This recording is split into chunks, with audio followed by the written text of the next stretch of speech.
Thanks very much, Craig. I'd like to read something up front.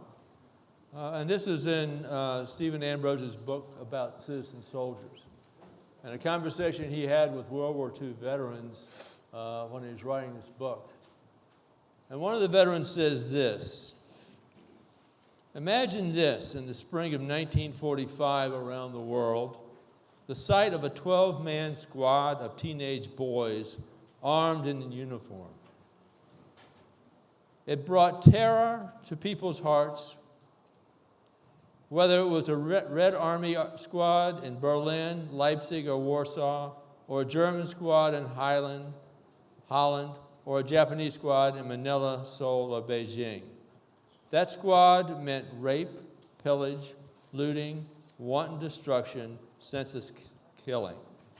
But there was an exception: a squad of GIs, a sight that brought the biggest smiles you ever saw on people's lips and joy to their hearts. Around the world, this was true, even in Germany, even after September 1945 in Japan. This was because GIs meant candy, cigarettes, sea rations, and freedom. America had sent the best of her young men around the world, not to conquer, but to liberate, not to terrorize, but to help. This is a great moment in our history. And I will tell you that the men up here on this stand, represent those young men who were liberating people all over the world.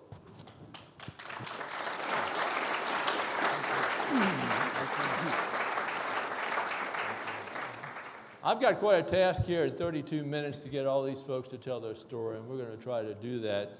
And I'd like to start with Bud Goss here.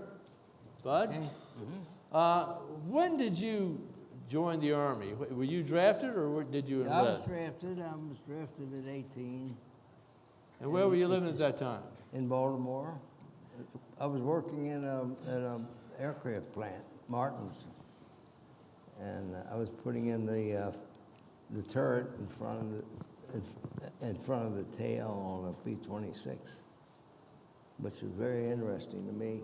Always interested in airplanes, and I was for sure when I got in the Army I'd fly. And so they put you with the Rainbow Division, I see. No. No? They put me with the horse cavalry. How does that work? It didn't work, and so they put me. Maybe it was because of me. It didn't work.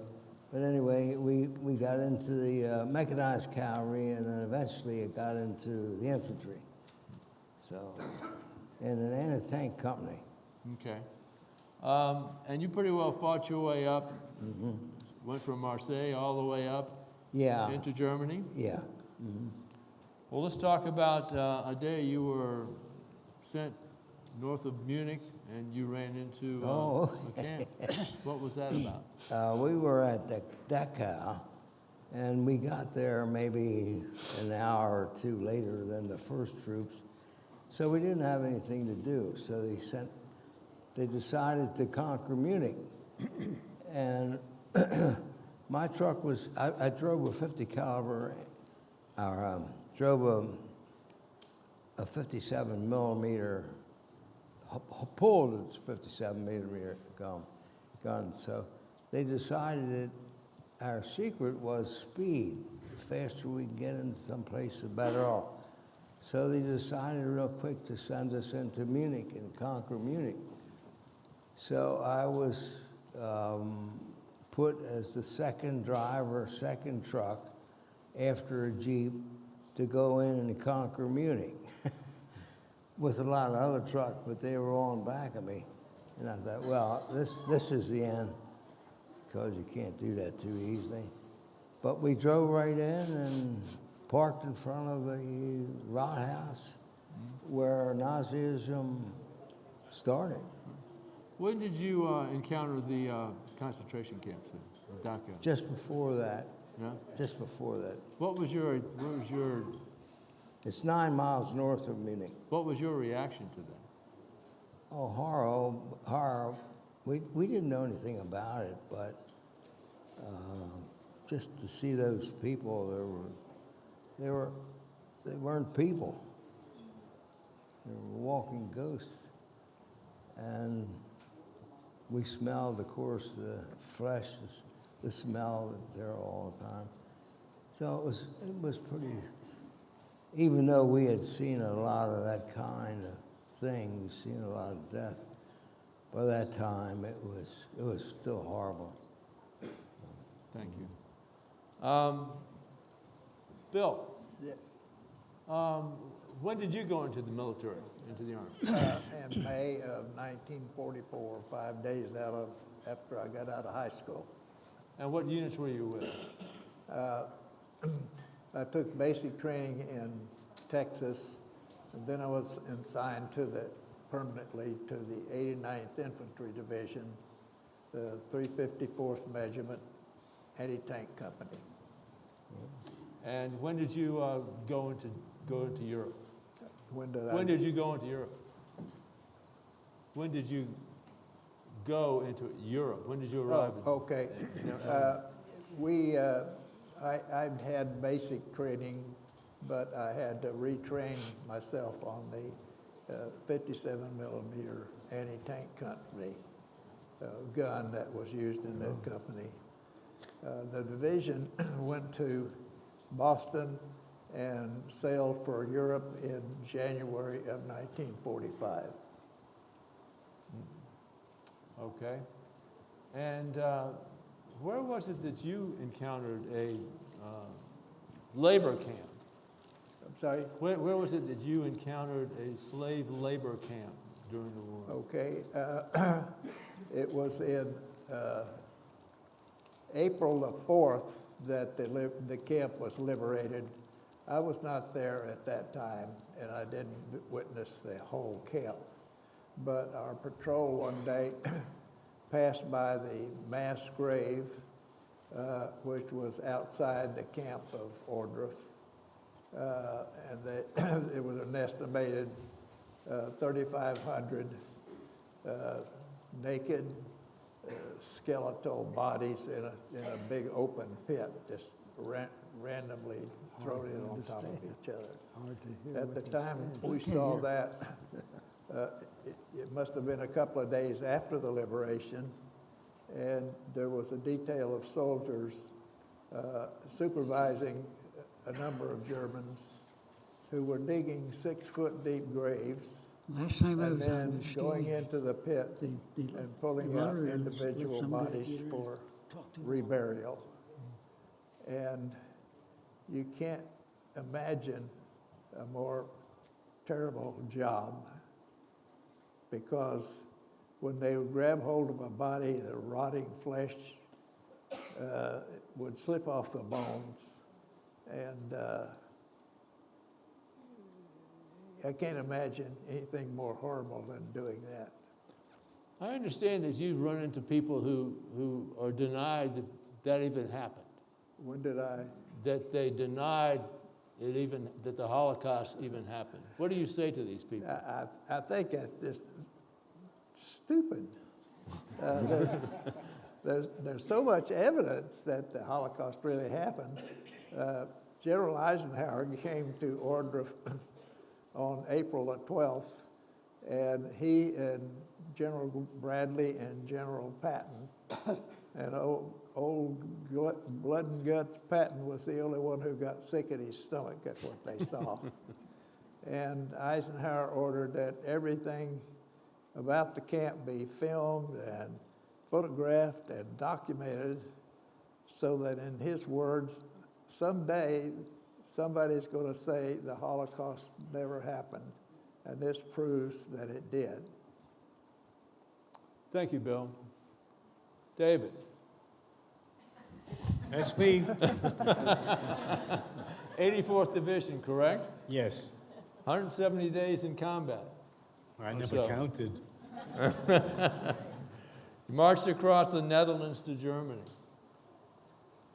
You fought. Yeah, they're usually Not in the full Netherlands, time. no. Oh. We were in the That don't Netherlands feel with me, I don't on the care. border with Germany, and then we went into Germany, yes. And you experienced the Battle of the Bulge. Oh, yes. How cold was it, David? It's impossible to tell you. The snow, the wind, the cold. Oh, there were Germans there too. It was cold, very cold. And you crossed the Rhine? Yes.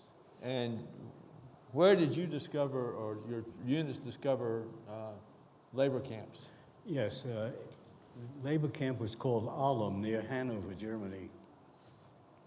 We were chasing the Germans. They were running and we were chasing. And as we came, there was an odor in the air, which got stronger as you went forward until we hit the gates of the camp. I'll tell you, it was a hell of a sight. We opened up the gates for them. There were some men lying on the ground, sick, some were dead, others walking around. And the one thing I remember to this day, and I'll never forget, we opened up the gates, one man walked out and dropped dead. Somebody said, well, he was free. I said, this is not the way to be free, to walk out free and drop dead after he went through what he went through. That's not freedom. That bothered me, and it still does. I think it's important to know you were Jewish. Yes. Oh, they were lucky. If there was any German soldier there, he was dead. Believe me. I never shot a German face to face. That I couldn't do. And that we didn't do. We didn't shoot prisoners, not in my outfit anyway. Others were a little more liberal about that. But we never shot a prisoner, but this time I would have. Were you aware of the camps at all? No, Why? not until we hit this camp did we have any idea that these existed. Okay, thank you. Hibby, Yes, sir. what unit were you with during the war? What age was I? What unit were you? 740th Tank Battalion. And what was your responsibility? Well, I started out as a tank crewman with an assault gun platoon, and one of the fellows that I had replaced came back from the hospital, and he had trained with the unit in the Arizona desert and at Fort Knox, Kentucky, so he asked if he could get back on the same crew again, and he said, yeah, sure. So they had me. And the sad part of it was, they said, well, where would you like to go? And I said, well, home, actually, but I knew that was hopeless. So they said, well, we're going to put you in communications, and thank God they did, because I stayed in communications for another 22 years, and I was glad I had. Was your brother serving with you? Is that what I understand? No, my brother was in the South Pacific.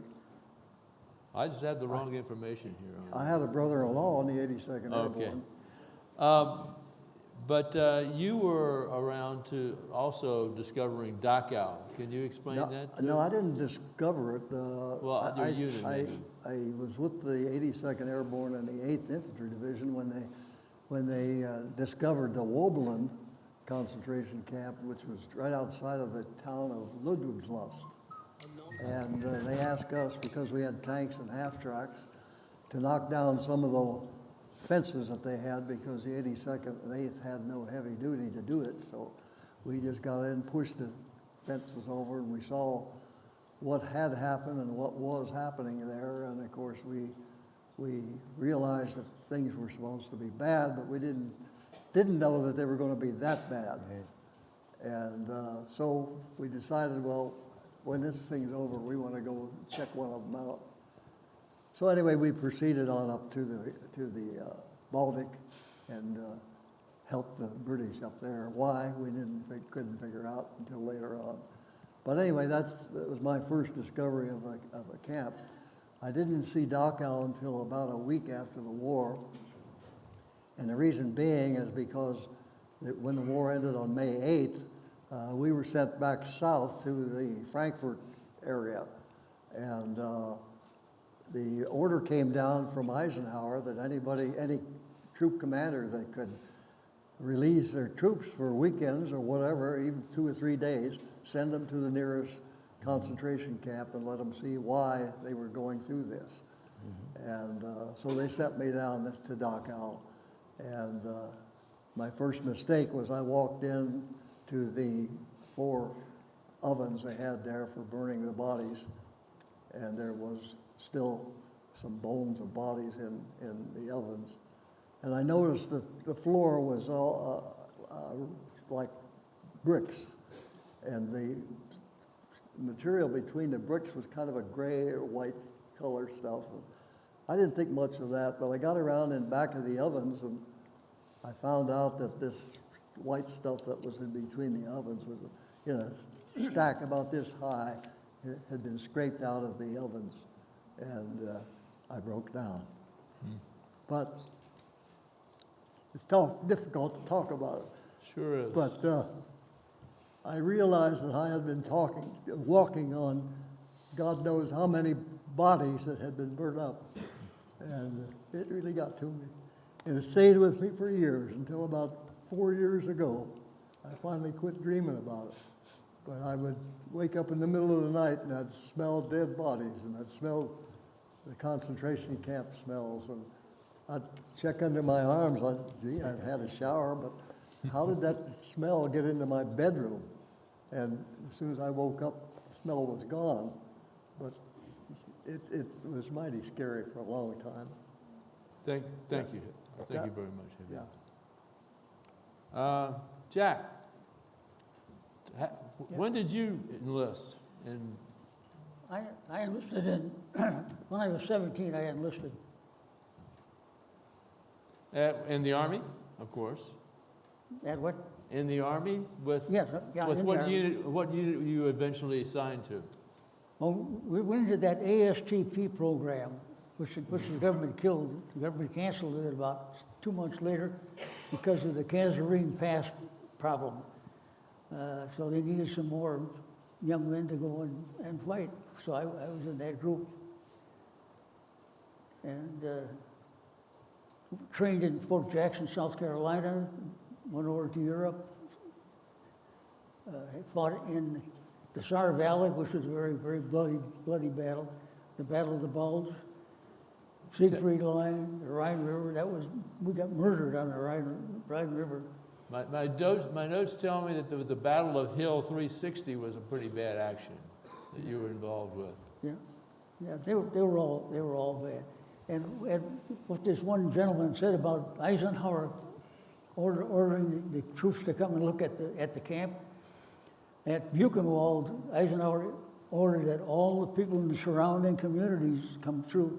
I was going to ask you about that. Yeah, and so they came through, and one of the communities, the Burgermeister and his wife came through, and after seeing the mess that they had, they went home and hung themselves, both of them. They just couldn't stand the shame of it, I guess. But the Germans vacated Buchenwald the eve of day one.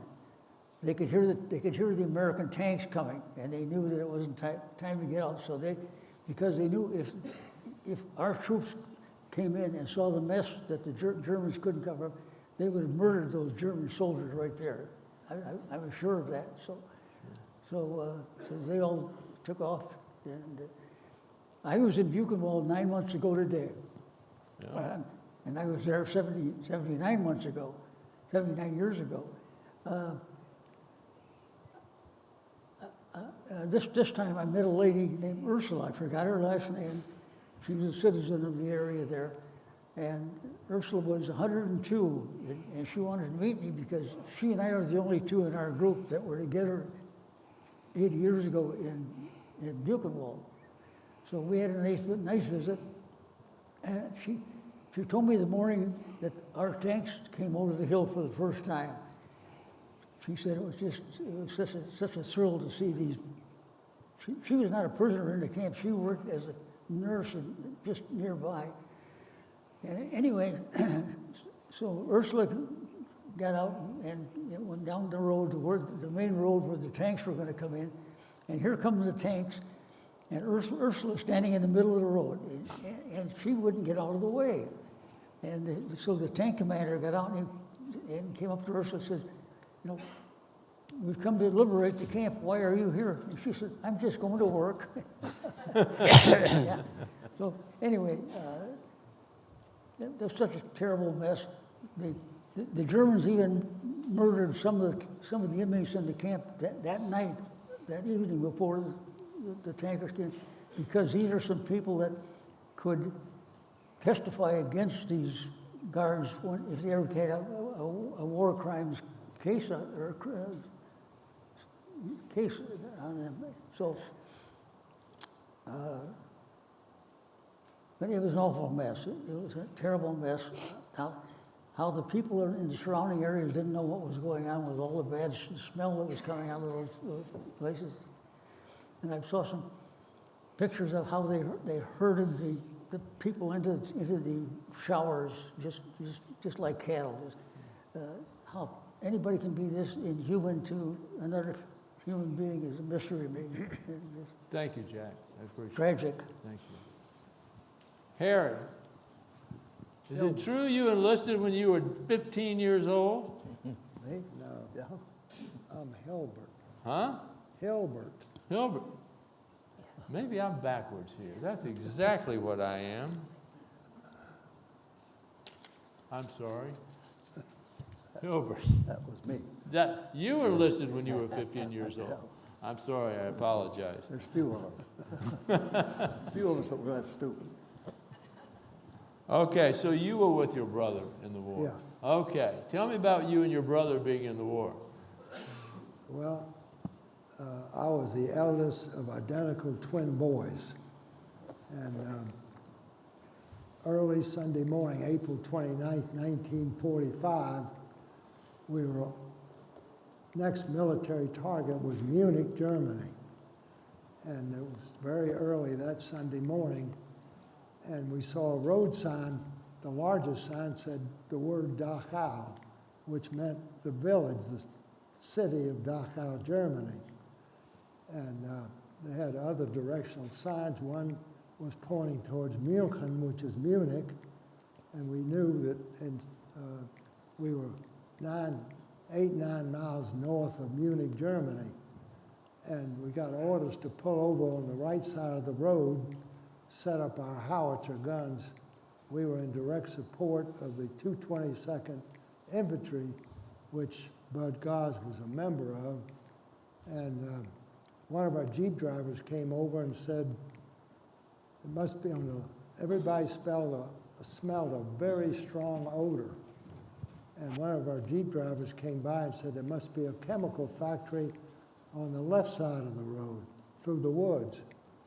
So my twin brother Howard came over to me and he said, no, the odor reminds him of when we were children, our mother would go to a meat market and buy a freshly killed chicken. Those days you had to buy the whole chicken. Take it home, hold it over the gas flame of the stove in the kitchen to burn off any remaining pin feathers. In so doing, it would burn some of the skin and the fat of the chicken. He said that's what the odor reminds him of. So I asked my gun sergeant permission for Howard and I to go and determine the source of this very strong odor. He said, okay, go ahead, but don't stay long. We don't know how long we're going to stay right in this position before we head to Munich. So we went through the woods. First thing we saw was a large open area, line of railroad boxcars. We crawled over between two boxcars, and to our right was 5 or 6 boxcars with the sliding doors were open. Each boxcar was loaded with deceased prisoners. We saw some other soldiers going through. There was a 2-story building close by. They went through a gate. We followed them in, which turned out to be the Dachau concentration camp, which we knew very little about. We went inside, large open area, and there were a lot of barracks buildings, other buildings. We later learned at the time that there was 32,000 prisoners in the barracks buildings. We didn't see any of them because we didn't know at the time, the previous day, arrangements were made to peacefully surrender the camp, which occurred about 2:30 that afternoon. But we didn't understand what we were seeing because we saw a lot of stacks, different places of deceased bodies, no clothes on whatsoever, all naked. And it was like a Hollywood movie set. And we later learned that the reason why these bodies were stacked like cordwood in these different areas was because some months earlier the Germans had run out of coal. No coal, they could not operate the ovens. So that's why that was the situation. I understand you do a lot of public speaking on this. Pardon? I understand you do a lot of public speaking. Yes. What do you tell people? What's your message? Well, when I do public speakings, I have pictures that were taken later that day by a guy in a tank that was ordered to return. He was halfway to Munich. His tank was ordered to stop, go back to the Dachau concentration camp, plan on spending the night there. I spoke to him some years ago on a long-distance telephone. He was in Kansas, and he told me he got there about 4:30 that afternoon. By that time, we were well on our way to Munich, and he said he had an official Army camera with plenty of film, and he took a lot of pictures starting about 5 o'clock that afternoon. And I asked him, would he send me some of the pictures, which he did. And some of those pictures, especially showing the boxcars and some of the deceased bodies, and I use those pictures to show in my presentations. Well, thanks very much. I appreciate you doing this, and I'm sure the people that you speak to appreciate it as well. I think we ought to understand when we talked about individual camps that the Germans had over 1,000 camps all across Europe. And you hear about these larger camps, but you know they were literally everywhere at the end of the war. I think we got a time for some questions, and I'm sure that some people have some questions. Let's take those. Raise your hand, please, if you have a question. Down here in front. Please identify yourself before you ask your question. I'm Cadet Mia Clark from the Virginia Women's Institute for Leadership, AFR-O2C Detachment 880. My question for you today is, after witnessing everything, after seeing the cruelties, what happened to your perspective of humanity, and how did you keep your resolve? I guess the question is, having seen all this that each one of you saw, how could you keep your feeling of humanity and what effect it had on you afterwards? Is that fair? Is that the question? Repeat it over here, too. After seeing all this, how's your sense of humanity? How was your sense of humanity affected? How do you feel about that? Is it anger? Is it sorrow? Is it? Well, when we first saw the mass grave, we were all mad as hell. And we didn't treat captured Germans very civilly. It's reported that when some prisoners were captured, they always opened up their clothes to look at their left arm, because the SS soldiers had their blood type tattooed in that spot. And in some reports, they didn't join the live prisoners of war. But it made us really mad at the soldiers and very wary of the German civilians who lived through that. Thank you. I think we were so hardened by that time that we were kind of like different people. I've thought of that many times. Once you become a combat soldier, you're a different person. And I only can say it different. Sure. Anyone else care to say? Well, I think, If we had not seen so much death before we came to the camps, the camps would have made a tremendous impression on us. But we're living with death every day and seeing so many young dead American boys. That it's just more. This was just a greater magnitude of that. And I hope that as time goes by, I hope we all don't let our impression of the camp, let this die with, let's keep these memories alive and remember these people. And You have time for one more question? Yes. In the back? I'm an Army JROTC cadet from Lake Braddock, and I was wondering, what did it feel like when you got to go home?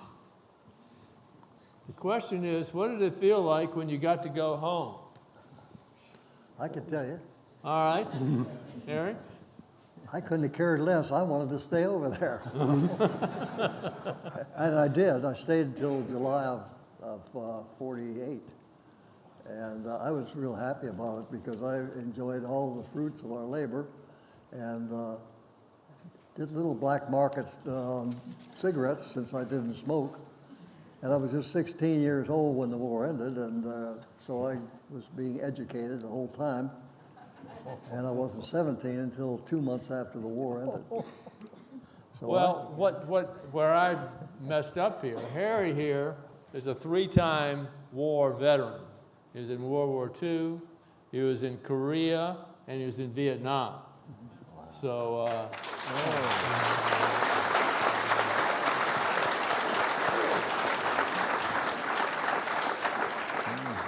I'm a slow learner.